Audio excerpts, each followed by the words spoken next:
जय हिंद। नई शिक्षा नीति के बारे में हम लोग बात करते हैं कि नई शिक्षा नीति क्या चीज़ है। इसके बारे में पूरी जानकारी आपको मिलेगी कि नई शिक्षा नीति में ये इम्पोर्टेंट कुछ सवाल हैं, जैसे कि कब तक स्कूलों में पढ़ना है, ग्रेजुएशन कितने साल का होगा और बोर्ड की परीक्षाएं कौन सी क्लास में होंगी और क्या पढ़ाया जाएगा और किस मकसद से पढ़ाया जाएगा स्कूलों में।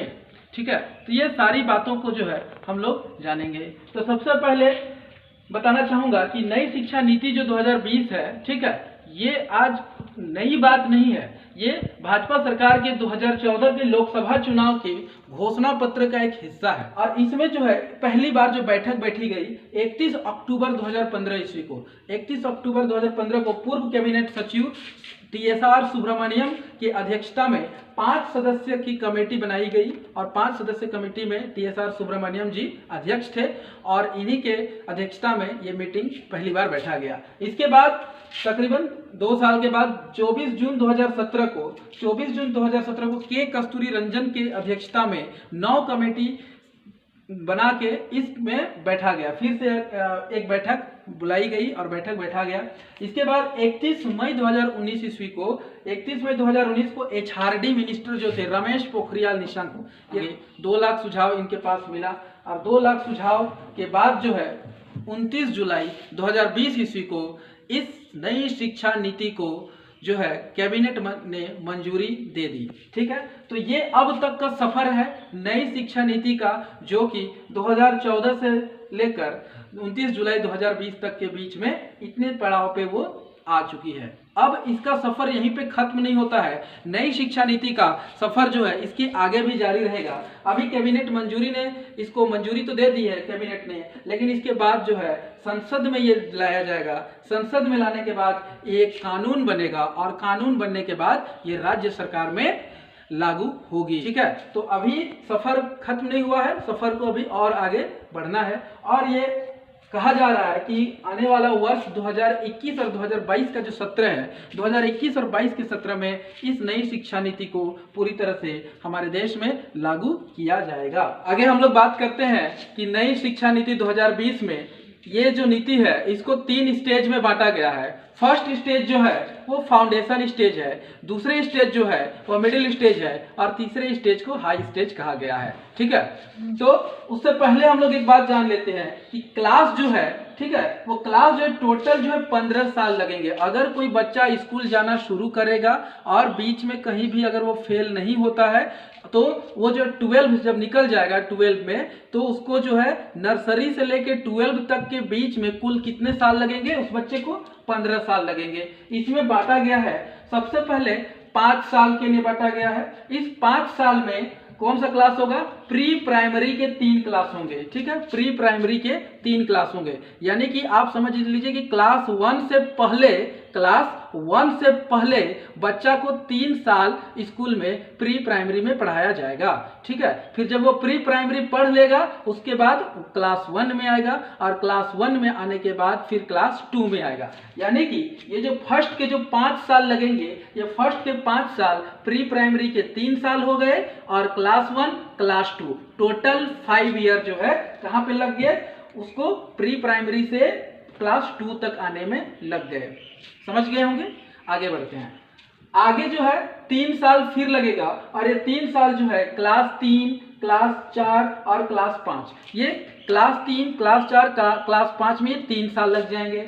उसके बाद फिर से 3 साल क्लास 6, क्लास 7 और क्लास 8 में फिर से 3 साल लगेंगे। और यहाँ पे जो लास्ट में जो है, जैसे यहाँ 5 क्लास, तो 5 क्लास में बोर्ड एग्जाम देना होगा। 8 क्लास में फिर से बोर्ड एग्जाम देना होगा और उसके बाद जो है फिर 4 साल और लगेंगे। इस 4 साल में क्लास 9 पढ़ेगा, क्लास 10, क्लास 11 और क्लास 12, 9वीं, 10वीं, 11वीं और 12वीं पढ़ेगा। उसके बाद उसका 4 साल जो है खत्म हो जाएगा। इस तरह से अंतिम में वो 12वीं का बोर्ड देगा वो बच्चा। तो फर्स्ट स्टेज में अब बात करते हैं फाउंडेशन स्टेज में। तो देखिएगा फाउंडेशन स्टेज में जो सिलेबस होगा वो सारे के सारे सिलेबस, क्योंकि NCERT ही तय करती है हमारे भारत वर्ष की जो सिलेबस होती है, तो NCERT तय करेगी। और इस फाउंडेशन स्टेज जो फर्स्ट स्टेज है इसमें प्री प्राइमरी के 1 क्लास, 2 क्लास जो 1 क्लास 2 क्लास में है, जिसमें खेल कूद और कुछ गतिविधि, कुछ एक्टिविटी कराई जाएगी, कुछ गतिविधियां कराई जाएंगी और उसके माध्यम से पढ़ाई होगा। क्या समझ में आया कि प्री प्राइमरी क्लास में क्या होगा, प्री प्राइमरी 1 और 2, ठीक है, प्री प्राइमरी 1 और 2 क्लास में खेल कूद और गतिविधियों के साथ पढ़ाई किया जाएगा। उसके बाद अगला जो है फाउंडेशन स्टेज का ही अगला क्लास जो है 3 क्लास, 4 क्लास और 5 क्लास, 3, 4 और 5 क्लास में भविष्य के लिए तैयार किया जाएगा बच्चों को। और इस समय में, इस क्लास में 3, 4, 5 क्लास में बच्चों के अंदर जो है विज्ञान, गणित, सामाजिक विज्ञान या कोई कला से जुड़ा, साहित्य से जुड़ा विषयों के बारे में बढ़ावा दिया जाएगा। उनको कोशिश किया जाएगा कि उन बच्चे इसमें रुचि लें ताकि वे भविष्य में अपना भविष्य का अच्छा से निर्माण कर सकें। इसके बाद सबसे इम्पोर्टेंट बात जो है इस स्टेज में कि क्षेत्रीय भाषा में पढ़ाई होगा, जो कि 5 क्लास तक कोई भी बच्चा को जो है क्षेत्रीय भाषा में ही पढ़ाई करना है, चाहे वो हिंदी हो या फिर उसका कोई अपना एक मातृभाषा हो। जैसे कोई मराठी सीखना चाहेगा तो मराठी में पढ़ सकता है, कोई गुजराती पढ़ना चाहेगा गुजराती में पढ़ सकता है, ठीक है, कोई बंगाली पढ़ना चाहेगा बंगाली में पढ़ सकता है। तो क्षेत्रीय भाषा में ही 5 क्लास तक पढ़ाई होगी। उसके बाद इस तरह से पढ़ाई में जो है बोझ कम हो जाएगा और जो है शिक्षा जो है ज्यादा हो जाएगा, ठीक है। इसमें रटंत विद्या जो है उसको कम किया जा रहा है और बच्चों में समझने की शक्ति को बढ़ाया जा रहा है। इसके बाद जो है अंग्रेजीकरण पूरी तरह से खत्म हो जाएगा हमारे से, और 5 क्लास तक कोई भी स्कूल में अंग्रेजी सिर्फ एक विषय के तौर पे पढ़ाया जाएगा और उसकी भाषा जो होगी सारे विषयों की वो किसकी, एक तो क्षेत्रीय भाषा होगी या फिर हिंदी भाषा होगी। तो आगे हम लोग बात करते हैं अब कि मिडिल स्टेज के बारे में, ठीक है। मिडिल स्टेज के बारे में बात करते हैं। इस मिडिल स्टेज में जो है एनसीईआरटी जो है एक निश्चित पाठ्यक्रम तय करेगी कि इस मिडिल स्टेज में जो 6 क्लास से लेकर 8 क्लास के बीच में जो है इसमें एक निश्चित पाठ्यक्रम तय किया जाएगा कि इसमें क्या चीज को पढ़ाया जाए और क्या चीज नहीं पढ़ाया जाए। इसमें पहला में एक नया चीज जोड़ा गया है, जो सबसे अच्छा चीज मुझे लगा कि इसमें कंप्यूटर कोडिंग के बारे में बताया गया है। मतलब अब बच्चा जो है 6 क्लास से ही कंप्यूटर कोडिंग के बारे में सीखेगा, ठीक है। और उसके अलावे जो है एक क्या है कि इंटर्नशिप प्रैक्टिकल ट्रेनिंग का भी व्यवस्था किया गया है 6 क्लास से 8 क्लास के बीच में। इसमें क्या होगा कि अगर कोई बच्चा का पेंटिंग बहुत अच्छा है, बहुत अच्छा पेंटिंग अगर बनाता है वो बच्चा, तो वो चाहेगा तो किसी पेंटर से जो है अच्छा से सीख सकता है उस पेंटिंग को, या फिर कुछ जो बच्चा कंप्यूटर कोडिंग जानता है अगर वो सॉफ्टवेयर के बारे में जानना चाहेगा तो उससे ये इंटर्नशिप प्रैक्टिकल ट्रेनिंग के द्वारा जो है वो और भी ज्यादा अच्छा से सीख सकता है। इससे क्या होगा कि बच्चे के अंदर जो स्किल है, इसका मेनली जो है मोटिव है, मेनली जो मकसद है वो यही है कि बच्चे के अंदर स्किल का डेवलपमेंट करना है कि उस बच्चा में जो है किस चीज का स्किल है उसको जो है डेवलप करने के लिए यहाँ पे 6 क्लास से 8 क्लास में विशेष रूप से जोर दिया जाएगा। शिक्षा नीति में हाई स्टेज में, ठीक है, ये हाई स्टेज में हम देखते हैं क्लास 9 से लेकर 12 तक, यानी कि ये 4 साल जो होगा ये बच्चों में बहुत ज्यादा इंपॉर्टेंट होगा। और इसमें जो रहेगा स्पेशल सब्जेक्ट में टीचरों को इंस्पायर करना है, मतलब बच्चों को इंस्पायर करना है कि उन बच्चा का स्पेशल सब्जेक्ट क्या है। कोई भी बच्चा पढ़ेगा तो जरूर एक ना एक सब्जेक्ट तो उसका फेवरेट सब्जेक्ट होगा ही होगा। तो जो फेवरेट सब्जेक्ट है उस बच्चा का, उस सब्जेक्ट के प्रति बच्चों को इंस्पायर करना है। इसमें जो है सबसे जरूरी है कि इसमें जो है स्ट्रीम जो वाइज होती थी, जैसे साइंस, कॉमर्स, आर्ट्स, ये स्ट्रीम जो है इसमें पूरी तरह से खत्म हो गई है। यानी कि अब कोई ऐसा बाध्यता नहीं है कि आर्ट्स वाले बच्चे हैं तो वो सामाजिक विज्ञान ही पढ़ेंगे, साइंस वाले साइंस पढ़ेंगे और कॉमर्स वाले जो है कॉमर्स के जो सब्जेक्ट होते हैं बिजनेस, मैथमेटिक्स या फिर अकाउंट, ऐसा जो अलग सब्जेक्ट होते हैं, अब ऐसा नहीं है। अब क्या है कि बच्चे जो है अपने रुचि के अनुसार किसी भी विषय को पढ़ सकता है। अगर कोई बच्चा को गणित अच्छा लगता है तो वो गणित पढ़ेगा, और साथ ही साथ अगर इतिहास भी उसको अच्छा लगा तो गणित और इतिहास उसको पढ़ सकता है, ठीक है। तो अब जो है स्ट्रीम की जो बाध्यता थी वो पूरी तरह से खत्म हो चुकी है। इसमें जो है सेमेस्टर वाइज एग्जाम होगा, यानी कि एग्जाम जो होगा वो सेमेस्टर वाइज एग्जाम होगा, जिसमें 1 साल में 2 सेमेस्टर होंगे और इन 2 सेमेस्टर में एग्जाम होगा। तो इसमें सबसे बड़ी जो बातचीत है और सबसे अच्छी जो चीज़ है न्यू, वो है मार्कशीट। जो बच्चे की जो मार्कशीट होगी, जो रिजल्ट बनेगा 12th क्लास में, वो 12th क्लास में बहुत सी चीज़ों को देखा जाएगा, जैसे उस बच्चे का मेंटल एबिलिटी कितना है, सोचने की क्षमता उसकी क्या है, कितनी है, ठीक है। उसके अलावा एक्स्ट्रा करिकुलम क्या है उसका, कि उसके पढ़ाई के अलावा उसको और क्या चीज़ अच्छा लगता है, ठीक है। ये सारी बातें कि और उस बच्चा का जो है बिहेव कैसा है, सबसे बड़ी बात जो है उस बच्चे का व्यवहार कैसा है, उसके व्यवहार पे, उसके मानसिक क्षमता पे और उसकी एक्स्ट्रा करिकुलम को ध्यान में रखते हुए मार्कशीट तय किया जाएगा। इसमें एक खास बात और है कि बच्चे जो होंगे, सबसे पहले जो है रिपोर्ट कार्ड जो है वो 360 डिग्री असेसमेंट में होगा। कहने का मतलब क्या होगा कि बच्चा जो है अपना मूल्यांकन खुद करेगा, कि मैं एग्जाम से पहले ही वो अपना मूल्यांकन करेगा कि मैं इस विषय में इतना नंबर लाऊंगा, इस विषय में इतना नंबर लाऊंगा, वो खुद लिखेगा।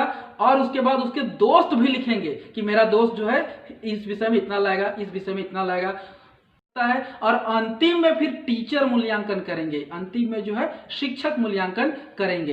तो ये काफी दिलचस्प है और ये बहुत ही अच्छा होगा।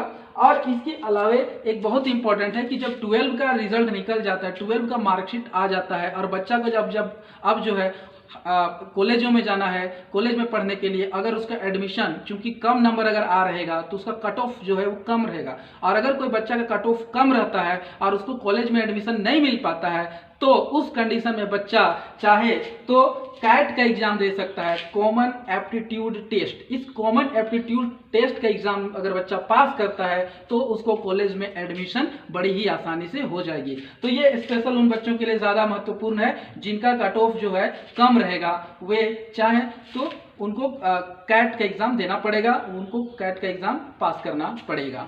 नई शिक्षा नीति में हाई स्टेज में ही आगे हम बढ़ते हैं। 12 जैसे ही कोई बच्चा पास करेगा उसके बाद कॉलेज में जाएगा। और कॉलेज में जाने के लिए सबसे अच्छा बात मुझे इस बार लगा, क्योंकि कोई भी बच्चा जब कॉलेज जाता है तो किसी बच्चा का बीच में ही पढ़ाई छूट जाता है। कोई बच्चा 1 ईयर पढ़ लेता है, 2 साल पढ़ लेता है, बीच में किसी कारणवश पैसे की प्रॉब्लम या फैमिली प्रॉब्लम से वो पढ़ नहीं पाता है, तो उस बच्चे का जो है लाइफ जो है पूरी तरह से कैरियर जो है बर्बाद हो जाती है। लेकिन इस नीति में सबसे खास बात यह है कि अब ऐसा नहीं होगा। अगर कोई बच्चा जो है ग्रेजुएशन करता है और ग्रेजुएशन करने में अगर उसको 1 साल अगर वो करके छोड़ता है, तो 1 साल अगर करके छोड़ेगा तो उसको सर्टिफिकेट मिलेगा, 2 साल करके अगर छोड़ेगा तो डिप्लोमा मिलेगा, और अगर 3 साल कर लेता है तो उसको फिर डिग्री दिया जाएगा। यहाँ पे एक खास बात है कि अगर कोई बच्चा जो है ग्रेजुएशन जो है कुछ सरकारी नौकरी या कुछ और काम करने के लिए अगर वो के लिए ग्रेजुएशन कर रहा है, वो ठीक है, सिर्फ सरकारी नौकरी के लिए अगर ग्रेजुएशन कर रहा है तो उसको 3 साल ग्रेजुएशन करनी है और 3 साल वो ग्रेजुएशन करेगा तो उसको डिग्री मिल जाएगा।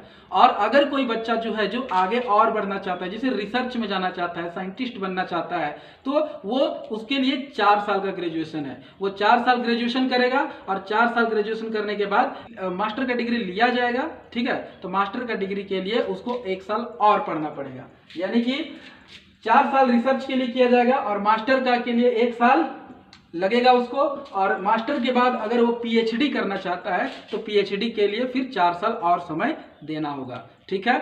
और इसमें एमफिल की कोई रिक्वायरमेंट नहीं है, यहाँ से एमफिल को हटाया गया है। अब तक एमफिल करना पड़ता था फिर पीएचडी करना पड़ता था, लेकिन अब ऐसा नहीं है।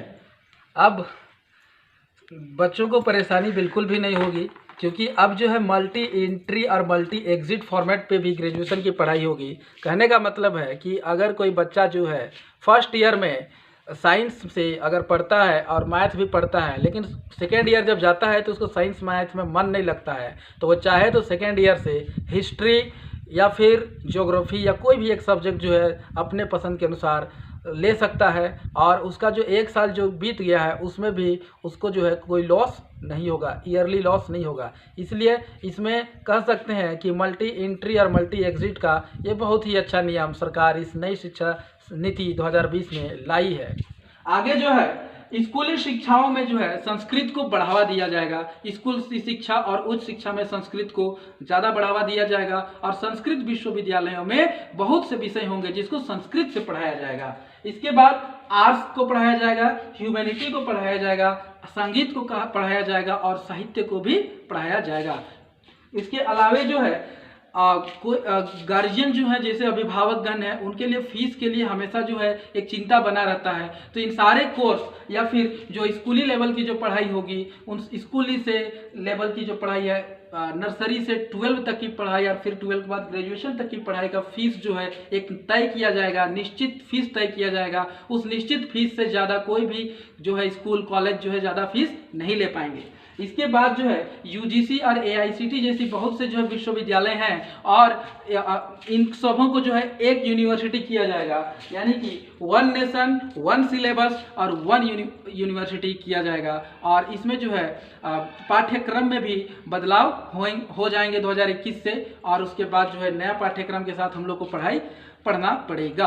और ये बहुत अच्छी बात है कि शिक्षा नीति जो है इतनी बदलाव, काफ़ी 34 साल के बाद ये बदलाव आई है। और इससे पहले जो है 1986 ईस्वी में जो है मानव संसाधन विकास मंत्रालय जो था, उसका नाम जो है मानव संसाधन विकास मंत्रालय रखा गया था। 1986 में राजीव गांधी के सरकार ने रखी थी। तो उसके बाद क्या हुआ कि बाद में जो है लोगों ने विरोध किया और कहा कि मानव जो है संसाधन नहीं है, ठीक है, इसीलिए इसका नाम फिर से जो है अभी शिक्षा मंत्रालय रखा गया है। ठीक है, तो आज के लिए बस इतना ही जानकारी। आई होप कि आपको ये जानकारी बहुत अच्छी लगी होगी। अगर ये आपको अच्छी लगी तो कृपया करके आप इस जानकारी को अपने दोस्तों में शेयर करिए, ठीक है, और लोगों को भी जागरूक बनाइए।